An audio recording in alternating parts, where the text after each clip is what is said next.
The troubled Nairobi University over who will serve as the Vice-Chancellor continues to spark more reactions and further disrupting the normal routine of the university. Solidarity forever. Earlier today, a section of Uasu staff members' Nairobi chapter held a meeting to look into the issues that have been halted due to the ongoing management tussle. Some of the challenges include delayed payments of the lecturers, and if the issue is not addressed, then they will take necessary actions. The union has also lashed out an incident of what was termed as goons hired to break into the Vice-Chancellor's office. These are not thieves.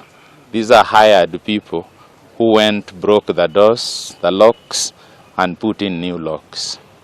And apparently, these are public resources that are being used. And you know the structure of a door. If you keep shaking it and pushing it up and down, you are dismantling its stability. And so you are basically depreciating the value of that asset.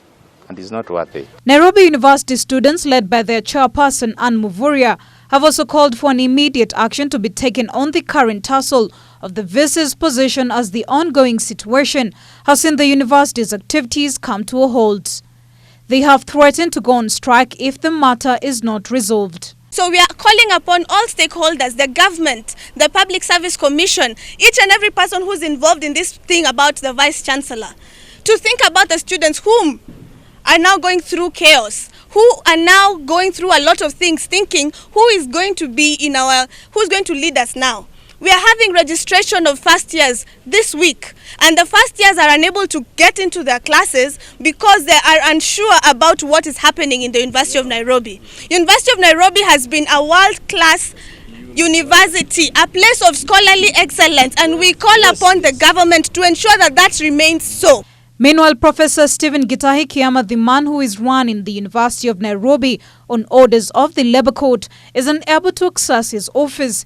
He has, however, confirmed that he has no issues with the newly appointed Vice Chairperson Beche Miroka, and he is only acting according to the court orders. Ningetaka kusema mimi mwenyewe sina tofauti yoyote kabisa na Professor Isaac Beche.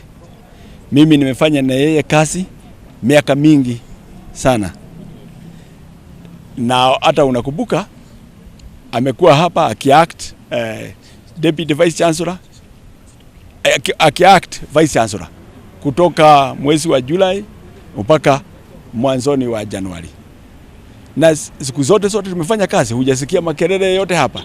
Sasa mimi mwenyewe sina tabu naye. The Employment and Labor Relations Court has, however, declined to stay on an earlier order reinstating Professor Gitahi Kiama as the Vice-Chancellor of the University of Nairobi. Responding to the application made on Education Cabinet Secretary Professor George Magoha's behalf, Lady Justice Maureen Onyango said she could not reverse a ruling she made earlier this week, in which a decision to appoint Professor Peter Mbeche as acting Vice-Chancellor was revoked pending an inter-parties hearing slated for Friday, January 24th. Melia Kisenya for Ebru TV.